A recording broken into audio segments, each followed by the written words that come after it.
Good day, I am African Crypto Warlord, and today we'll be looking at XRP, because that's what we look at on this channel. So what we'll be doing is we'll be pretty much navigating the hype with regards to SEC and Ripple lawsuit being 365 days old. So like mathematically, how would I want to see how this is going out, how it's playing out since the lawsuit? Well, we can't be exact with regards to our math, with regards to the rules we're using, so I've adjusted it by 3 days because it's more of a pivot, and seeing as crypto does trade 7 days a week, I think to adjust it by 2 bars to be a little bit more accurate in using your tools isn't the end of the world, and I'll show you why. Okay, so it's been 365 or 368 days since my projection has been thrown out from here, the 18th of December. What we can see is that XRP has come down and sort of navigated its way through its 2 standard deviation, trying to get to a second standard deviation pull to the top, or second standard deviation band to the top, and getting knocked down to its mean. What else we can see is that it was rather a quick mean, this being Binance. Others maybe not so deep, who knows. But yes, we have come up and we're coming in to test our mean. This is just a little area I have a lot of eyes on. I'll throw it up on the 1 minute, maybe when we get there. It's just a little thing I've been working on.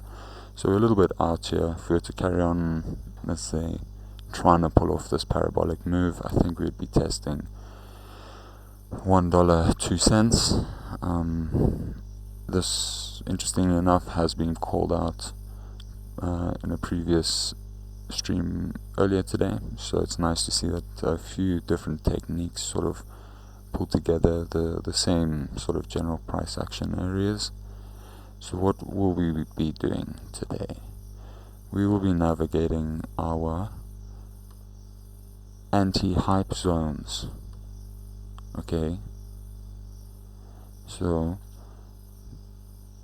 each one of these represents a certain time frame.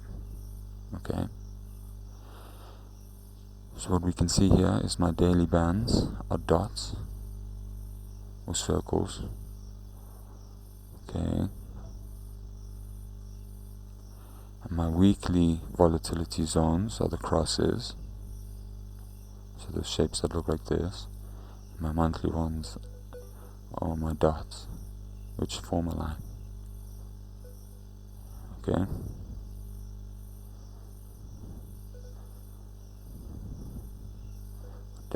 dashed, which form a line. So we can see here that we are printing a new weekly volatility zone as of yesterday's rather large move to the upside. It has put us into a new range we can play with. Okay, so we're going to drop it down to 12-hour. It gets a little bit more interesting. So here's my daily range, here's my weekly range. Okay, with regards to what's happening up here, I will use this one. Now that your eyes can see a little easier. I might go blind, I'm sorry. Oh, what, we're on the 12-hour. Cool, so we are triggered. Perfect. We're bouncing off our mean. Gap backfill, whatever you want to call it.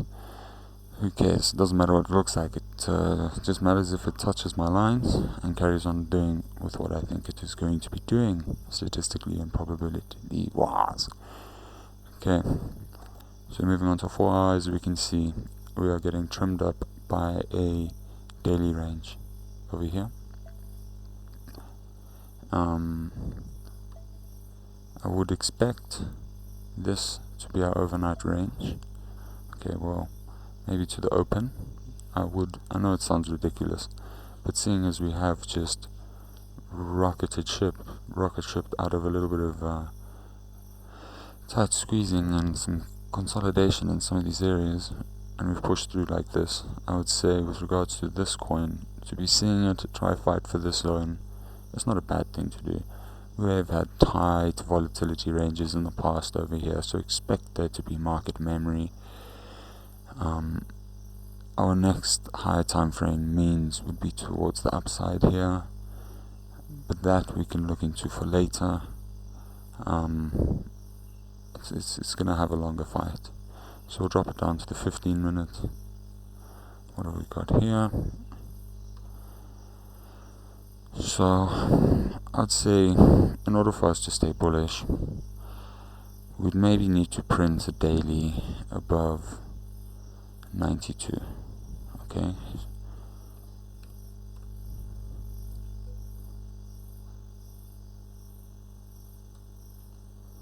so if we carry on doing, okay, we got low volatility, we're looking to expand for a direction on the daily, positively correlated.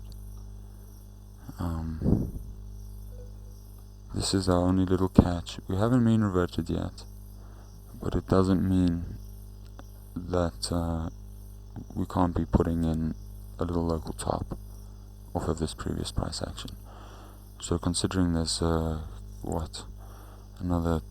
3.5 hours till daily open or daily close, I'm gonna drop it down to the 3 hour.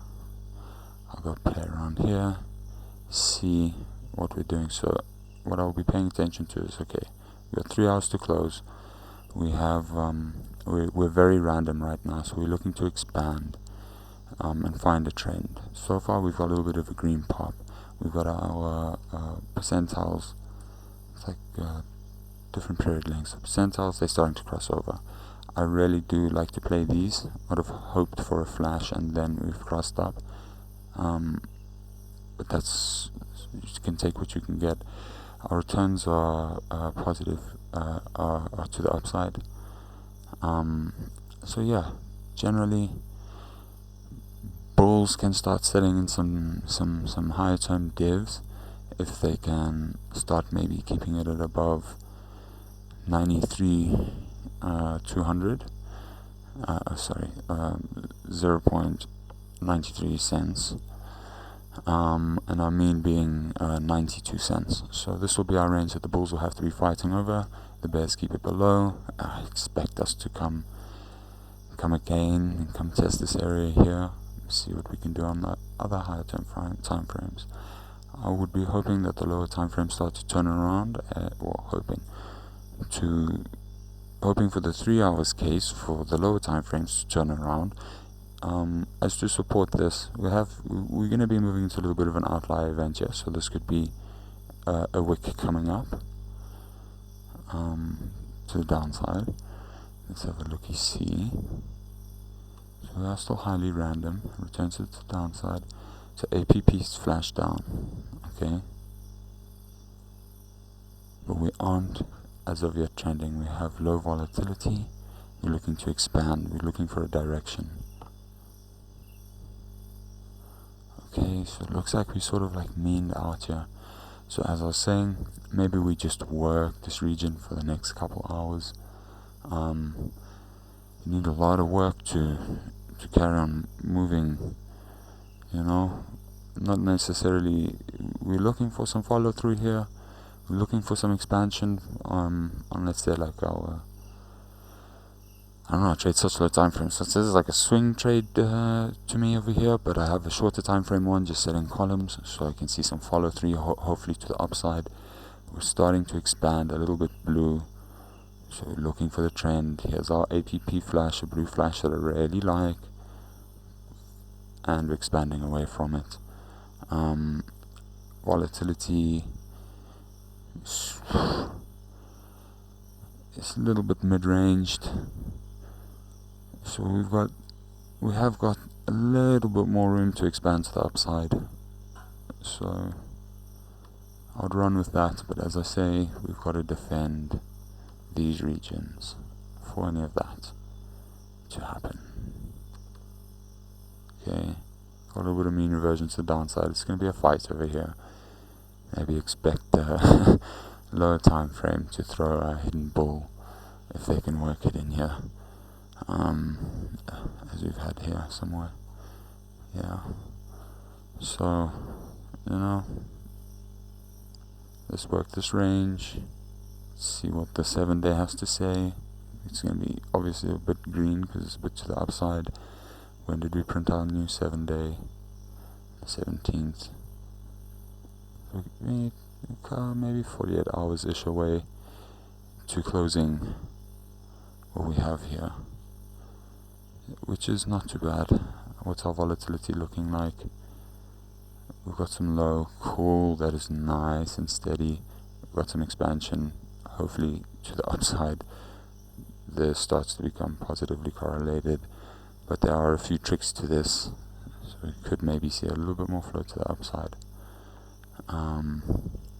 Yeah, weekly returns are positive. APP is bouncing up, and I hope this was informative, anti-hype. Oh yeah, don't worry, that's because I'm on 7-day. The exchange doesn't have, for exchanges look back will not give me 7 days worth of 365 look back data. So yeah, those are ranges. See if we can defend them. I'll let you guys have a last look on the 15-minute, and then we bounce. Have a good day. Keep a little eye on this. Maybe float around here for a little while. Set up for the 3 days, set up for the 7-day. Hold around here, I'll be happy with that. Have a good day.